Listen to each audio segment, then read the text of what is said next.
11 अप्रैल 2011 जब अरुणिमा लखनऊ से दिल्ली आ रही थी, तब कुछ बदमाशों ने अरुणिमा की सोने की चेन छीनने की कोशिश की।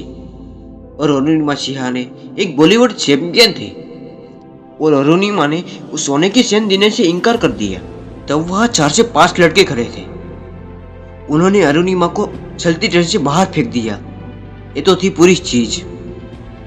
और उससे बुरा तो तब हुआ जब अरुणिमा को नीचे फेंका गया तो दूसरे डेक से दूसरी ट्रेन आ रही थी और अरुणिमा उस ट्रेन से टकराई और नीचे गिरी। जब दोनों ट्रेन चली गई तो उन्हें होश आया। तब उनको पता चला कि उनका एक पैर कट चुका था, आधा पैर जिसमें था और आधा पैर घुटनों से आधा पैर जिसमें लटका हुआ था। और वही हड्डियां टूट टूट कर बाहर आ रही थी। सिर्फ यही नहीं बल्कि ट्रेन के ट्रैक पर अपने छोटे छोटे छुए देखे होंगे। उस छुए आकर उस घाव को, उस पैर को आकर कुतर रहे थे। अरुणिमा ये सारा दृश्य अपनी आंखों से साफ साफ देख रही थी, लेकिन कर कुछ नहीं पा रही थी क्योंकि उनकी बॉडी में जरा भी वूमिन नहीं हो रहा था। पूरी रात मदद मांगी लेकिन कोई नहीं आया उन्हें बचाने।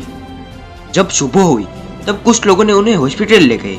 हॉस्पिटल पर बैठे हुए सब लोगों ने उनको की थी, क्या तो कि एमसी डॉक्टर ने भी एक किया कि उनको चलना सीखने में 3 से 4 साल लग जाते हैं।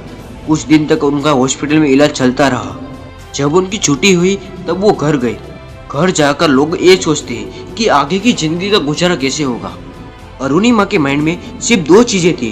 पहली वो कि मुझे इस सब लोगों को गलत साबित करना है, और दूसरी चीज वो मुझे इस दुनिया की, और दूसरी वो अपनी सबसे बड़ी कमजोरी को अपनी सबसे बड़ी ताकत बनाकर दुनिया की सबसे ऊंची पर्वत जो माउंट एवरेस्ट को फतेह करना है। मैडम बसंती पाल, जिन्होंने 1984 में माउंट एवरेस्ट को सबमिट किया था, जब अरुणिमा ने उनको बताया कि मुझे एवरेस्ट को सबमिट करना है, तब मैडम बसंती पाल के आंखों से आंसू आ गए। उन्होंने कहा, अरुणिमा तू इस हालत में भी ये सोचने की हिम्मत रखती हो। तूने अंदर से तो एवरेस्ट को फतेह कर लिया है, बस तुझे लोगों को बाहर से दिखाना बाकी है। जरूरत हुई तो आप मानोगे नहीं, ठीक 8 महीने बाद अरुणिमा सबसे टॉप पर थी। बाकी सभी का पैर सही सलामत थे, लेकिन अरुणिमा के नहीं थे।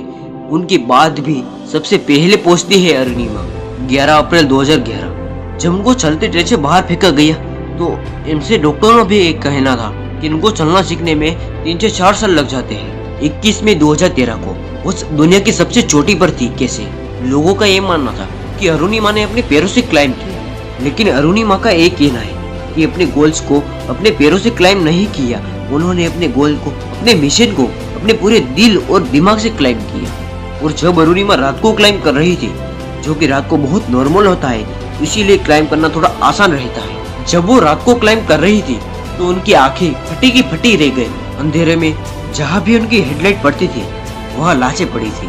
उनके अंदर से डर निकलता है। वो जिस काम करने के लिए आई थी वही काम करने के लिए सब लोग आए थे, और ये लोग वहाँ पर मर गए। और उस लोगों का शरीर बिल्कुल सही सलामत था, उनके बावजूद भी वो यहाँ पर आकर मर गए। और उनके अंदर से डर निकल रहा था। उस डर का सामना करके और थोड़ी हिम्मत दिखाकर उन्होंने अपना एक पैर आगे बढ़ाया और उसी कदम पे आगे एक कदम और रख दिया, और धीरे धीरे वो आगे बढ़े। एवरेस्ट से थोड़ा नीचे जब उनका ऑक्सीजन का लेवल थोड़ा कम होता जा रहा था, उनकी शेरबा ने अरुणिमा को कहा, अरुणिमा तू वापस चली जा, तुम्हारा ऑक्सीजन पूरा होता जा रहा है। अगर तुम जिंदा बची तो फिर वापस आ सकती हो। लेकिन अरुणिमा को पता था कि ये मौका मुझे बड़ी मुश्किल से मिला है और शायद उसके आगे ऐसा मौका मिले ही ना। अरुणिमा उस गोल्डन चांस को नहीं खोना चाहती थी। उनके शेरबा की बात ना मानकर वो आगे बढ़ी। उनका ये मानना था कि मैं यहाँ पर आई हूँ वापस जाने के लिए नहीं, बल्कि आगे जाने के लिए। और 1.5 घंटे बाद वो दुनिया के सबसे चोटी पर थी और इतिहास रच दिया उस लड़की ने, जिसे एम्स के डॉक्टरों का भी एक कहना था कि उनको चलना सीखने में 3 से 4 साल लगेंगे। और दोस्तों, चलना फिरना तो छोड़ो, उसने 2 साल में एवरेस्ट को भी फतेह किया। और उसने बता दिया, लोग विकलांग दिमाग से होते हैं, बल्कि शरीर से नहीं।